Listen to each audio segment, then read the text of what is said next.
So Caitlin Clark is the obvious rookie of the year, and there were some people earlier on in the year, such as Monica McNutt, that had some kind of very odd takes when it came to Caitlin Clark. She was obviously the person who was saying it was like disrespectful for the WNBA for her to be on Team USA and stuff, or at least implied it. I can't remember the quotes from First Take, but this is then what she said on Get Up, and this is at the start of July, by the way.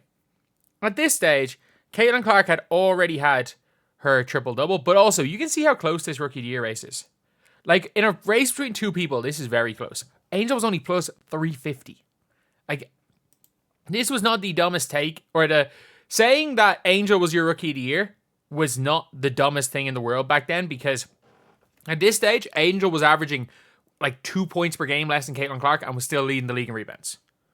All season, BC. My Rookie of the Year is going to go based on the standing. Okay. Because that's just crazy. That's what she got called out for. Like, someone who had in general been Caitlin Clark hater said my Rookie of the Year is going to be based on the standings. And if you guys don't know, at this time in the year, there was a half a game difference between the two teams. Because I think that is how you have the opportunity to measure impact. And the sky's right above them. And the Sky right now are in the playoffs, so you'd have to give the nod in my mind to Angel Reese. Look. My favorite part about this, actually, when she said this, they actually were tied. Like, not as far as in games back, they were exactly tied. They were the exact same amount of games back. There was like a 0.04 difference or something in their win percentage. I remember this vividly. It was like basically a tie. The double-double streak that she's rocking and rolling, chasing down 12 double-doubles to start is the record that spanned over 2 seasons. She's already gotten to 11. I think when you sit back and you look at what's around her, head coach Teresa Weatherspoon in her first year, there's not another #1 draft pick on that roster currently. There's not another all-star on that roster currently from you. The way Kennedy Carter was playing that stage, though, she probably was an all-star. But look, that was not a smart take. And my favorite part about Monica McNutt, I was like, she's either going to have to apologize at some stages, or she's going to have to, like, apologize, or, like, double down. And in fairness, she doubled down. If you guys agree that she should have, doubling down was a hilarious thing to do, her basically saying, like, the next day, Caitlin Clark won a game and Angel Reese lost, and she was like, Caitlin Clark's now Rookie of the Year. Subscribe. We are trying to hit 35,000 by the end of the season. And also, if you guys want some merch, there will be merch. I have been releasing some merch with something that may or may not be our number R22 on the as the WNBA hoodie lookalikes. Either way, now this is what Monica McNutt is saying, and the one thing I don't like it is you're seeing people calling out Monica McNutt for this. Like, they probably got took a shot of vodka. Like, everybody saying like she's being disingenuous. And the one thing I will always say is, like, someone can be wrong. Would you rather someone double down like Swoops, or double down like some of the people that still say Angel Reese should have won Rookie of the Year? Or like, or do you mind when people, even if they're the biggest Caitlin Clark haters, will admit, okay, yeah, she's really good at basketball? Would you rather the former or the latter? I'd rather people admit when they're wrong. She's a problem. All right, so look at that next group, 5 through 7, that we know are in, and it's the Storm, Indiana, and the Phoenix Mercury. Carolyn, I come to you. Out of that group, who is the most dangerous team that you think no one in that top half wants to see right now? In the bottom half, I think that Indiana is a problem. Yeah. And the way that they are playing as of late, when you look at the numbers of what Caitlin Clark has done, her improvement and how she has adjusted to the speed of the game, and her players have gotten used to playing with her. And like, this is funny because, like, I genuinely do like this because this is Carolyn Peck. Like, she was one of the biggest Caitlin Clark haters. Like, I have to say it. Like, she was one of the biggest Caitlin Clark haters.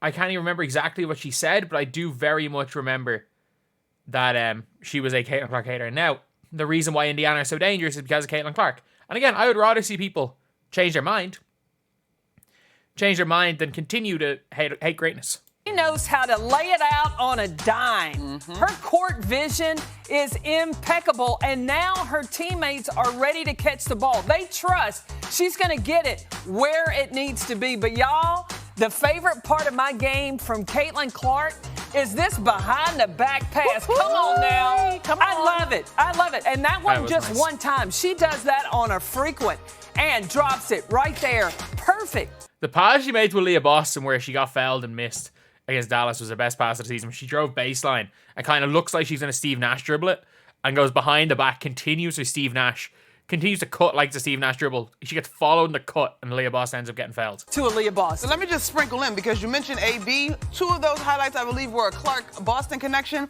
Those 2 have been the second best scoring duo in the league behind Asia Wilson and Jackie Young. It has been so incredible. What? The best scoring duo in the league is Caitlin Clark, Kelsey Mitchell. It's not even the best scoring duo on this team. Efficient. The last time we were all together for the show, we talked so much about their pick and roll together. But to me, the numbers bear it out. They've been on terrific tear since the All-Star break. But it also looks like they're playing with joy. They are gelling and having fun. Kelsey Mitchell, 25 points a game in August, had 25 in her game in September. You better watch out for her. And Lexi Hall in the starting lineup. That's a defender they need. So fun to watch right now. And that's the thing where it's like, I'm looking at this, and a lot of people are getting really angry. Like, there's an article on Athlon Sports being like, Monica McNutt called out by fans over sudden Caitlin Clark turnaround. Are they okay? Did McNutt announce her Rookie of the Year choice? Don't understand how ESPN doesn't ask us. Obviously, it's Caitlin Clark. She got famous by talking about Caitlin Clark. Like, she was there before Caitlin Clark. Like, come on. Like, she made a dumb take. And it's fine. It seems like they finally come to terms. It's fine. Monica McNutt made a really, really, really dumb take in June. She saying it was like disrespectful to the WNBA to have Caitlin Clark on the Olympic team. She made a quite dumb take in saying the standings are why Reese should have been Rookie of the Year. But at this time, it actually was not crazy to say Angel Reese, because she had just had her like 28-point game against Seattle.